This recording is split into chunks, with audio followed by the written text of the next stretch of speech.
صلی علی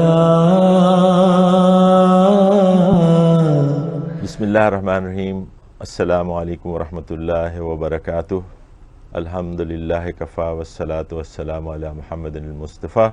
اللہم صلی علی سیدنا محمد وعلی آل سیدنا محمد وبارک وسلم۔ غزوہ خیبر کے واقعات کو جاری رکھتے ہوئے ہم نے پچھلے دو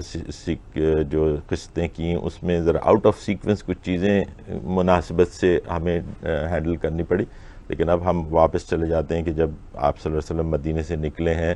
ہم نے کہا کہ 20 دن کے اندر حدیبیہ سے واپسی پہ آپ نے یہ سفر کا آغاز کیا خیبر کی طرف۔ اب وہ مختلف مقامات سے ہوتے ہوئے جب جاتے ہیں تو اس میں ایک واقعہ ایک خاتون کا، ایک ینگ لڑکی کا، میں خاص طور پہ کیونکہ ایسے واقعات ہم شاید کسی وجہ سے بہت زیادہ سننے کو نہیں ملتے خطبوں میں یا ایسے تقاریر میں، تو ہم اس کو شیئر کر لیتے ہیں۔ اس میں کوئی ایسی اصل میں بات یہ ہے کہ شاید کچھ شرم محسوس کرتے ہیں لوگ، لیکن جب ہم آپ صلی اللہ علیہ وسلم سے سیکھنا چاہتے ہیں تو جو بھی ان کی سیرت کے واقعات میں، اس میں تمام واقعات میں کچھ نہ کچھ چیزیں ہمارے لیے ملتی ہیں۔ اس میں بہت زیادہ گفتگو ہم نہیں کریں گے، صرف واقعہ آپ کے سامنے رکھ دیں گے اور واقعے سے آپ خود یہ اندازہ کر لیں گے جو پوائنٹ ہم آپ کو بتانا چاہتے ہیں اس ایک ینگ لڑکی غفار قبیلے کی، اس کے ایک واقعے کے حوالے سے، وہ یہ ہے کہ آپ صلی اللہ علیہ وسلم آپ دیکھیں کہ کس طریقے سے وہ ہینڈل کر رہے ہیں چیزوں کو، کس طریقے سے ان کے معاملات ہیں، چاہے وہ بچوں کے نو مولود ہوں، کہ نوجوان ہوں، کہ خواتین ہوں، کہ مرد ہوں، ہر ایک کے ساتھ، اور کس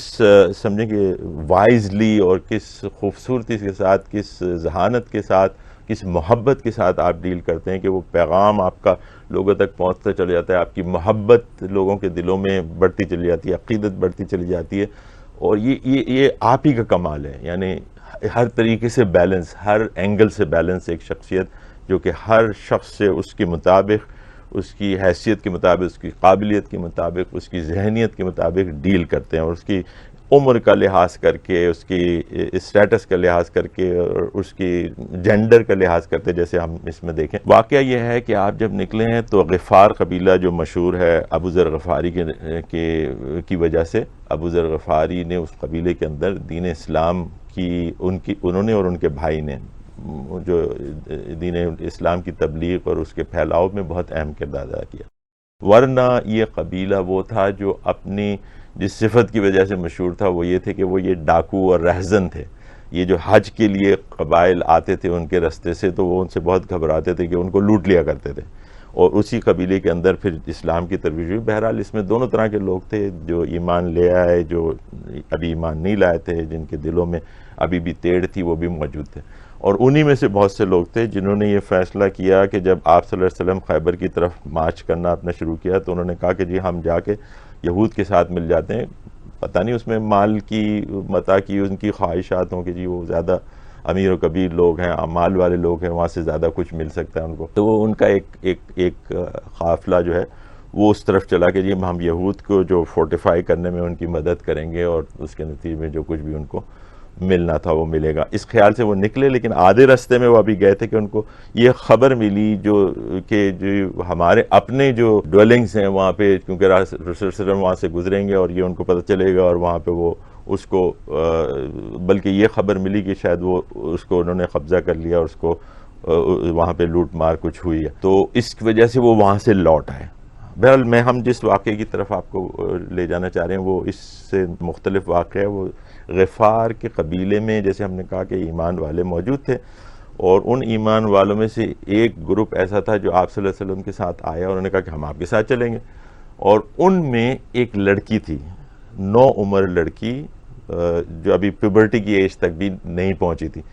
وہ لڑکی، اس نے کہا کہ جی میں بھی ساتھ چلوں گی، اور کچھ خواتین اور تھیں، انہوں نے کہا کہ ہم زخمیوں کی تیمارداری کے لیے آپ کے ساتھ اگر جیسی ضرورت ہوگی جتنی ہم مدد کر سکیں۔ آپ صلی اللہ علیہ وسلم نے اجازت دی تھی کہ آپ چلیں، اور وہ جو لڑکی تھی اس کو آپ صلی اللہ علیہ وسلم نے کہا کہ میرے اونٹ پر میرے پیچھے تم بیٹھ جاؤ، تو بتایا جاتا ہے کہ وہ پیچھے جو سیڈل تھا جہاں ان کا آپ صلی اللہ علیہ وسلم کا سامان رکھا تھا اس پہ وہ بیٹھ گئی، اور وہ بیٹھ گئی اور یہ چلے، اور پھر وہ ایک جگہ جب نماز کے لیے وہ رکے خیبر سے قریب، وہ نیچے اتری، جب نیچے اتری تو بتایا جاتا ہے کہ جہاں پہ وہ بیٹھی ہوئی تھی وہاں پہ بلڈ کے نشان تھے، تو آپ صلی اللہ علیہ وسلم نے اندازہ کر لیا کہ کیا بات ہوئی ہے، لیکن یہ دیکھیے کہ کس طریقے سے اس کو ٹریٹ کیا۔ وہ تو شرم کے مارے لڑکی جو ہے وہ کرل ہو کے وہ کہیں اونٹوں کے درمیان چھپنا چاہ رہی، لیکن آپ صلی اللہ علیہ وسلم نے اس سے پوچھا کیا یہ پہلی بار ہے؟ تو اس لڑکی نے کہا کہ ہاں یہ پہلی بار ہے۔ آپ صلی اللہ علیہ وسلم نے اس سے کہا کہ تم اپنے آپ کو کلین کرو، اور اس کے بعد انہوں نے کہا کہ جی وہ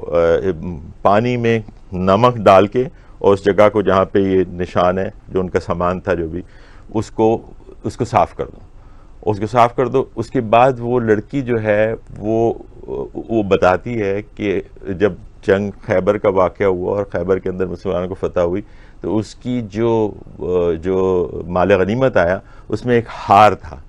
جو ہار آپ صلی اللہ علیہ وسلم نے اس لڑکی کو عطا فرمایا، اور عطا ہی نہیں فرمایا بلکہ وہ کہتی ہے کہ انہوں نے اپنے ہاتھ سے میری گردن میں وہ ہار ڈالا، اور پھر وہ کہتی ہے کہ اس ہار سے مجھے اتنی محبت تھی اس وجہ سے کہ آپ صلی اللہ علیہ وسلم نے اپنے ہاتھوں سے وہ ہار میرے گردن میں ڈالا کہ اس کے بعد وہ میری گردن سے کبھی اترا نہیں، اور کہا جاتا ہے کہ اسی ہار کے ساتھ اس کی تدفین بھی ہوئی۔ اور پھر ایک اور بات کہ اس کو جو آپ صلی اللہ علیہ وسلم نے انسٹرکشنز دی تھی کہ محبت کا عالم ہے، اور جس طریقے سے انہوں نے ڈیل کیا ہوگا ایک چھوٹی سی بچی کے ساتھ، جس انداز سے آپ صلی اللہ علیہ وسلم نے اس کو سمجھایا، اس کی بات کی، اس کے دل میں وہ بات اتر گئی، اور اس کو ایک طرح کا سمجھیں کہ اس سے اتنی رغبت ہو گئی اس فعل سے کہ جو واش وہ اپنے آپ کو کرتی تھی ہمیشہ، وہ اس میں وہ کہتی تھی کہ اس میں نمک ڈال دو، اور اس نمک والے پانی سے اپنے آپ کو واش کر لیتی تھی۔ اور بلکہ یہ بھی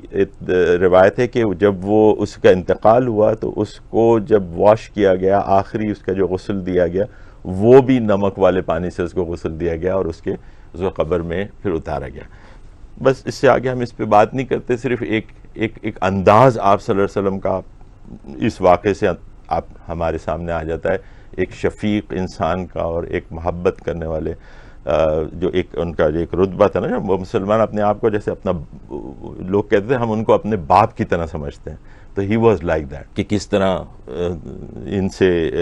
صنف نازک کے ساتھ کس طرح ڈیل کیا جاتا ہے، کس طرح بات کی جاتی ہے، کس طرح ان کو سمجھایا جاتا ہے، یہ ساری چیزیں اس میں آئیں۔ ایک اور دو واقعات ہم خیبر کے سلسلے میں دیکھ لیتے ہیں کہ آپ صلی اللہ علیہ وسلم نے کس طریقے سے لوگوں سے ڈیل کیا، اس کی ہمیں پتہ چلتا ہے کہ غطفان کے دو سردار تھے جو کہ اپنے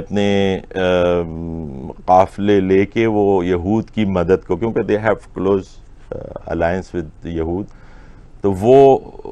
ان کی طرف آ رہے تھے، راستے میں ان کو پتہ چلا کہ خیبر تو فتح ہو گیا۔ اب اس میں سے ایک جو تھا وہ تو واپس چلا گیا، اس نے کہا کہ جی اب ٹھیک نہیں ہے، اب تو ہمیں دیر ہو گئی، لیکن دوسرا کچھ زیادہ اپنے آپ کو وہ کلیور یا اسمارٹ سمجھتا تھا، وہ آپ صلی اللہ علیہ وسلم کے پاس آیا، اس نے کہا کہ اب یہ جو وار بوٹی ہے، یہ جو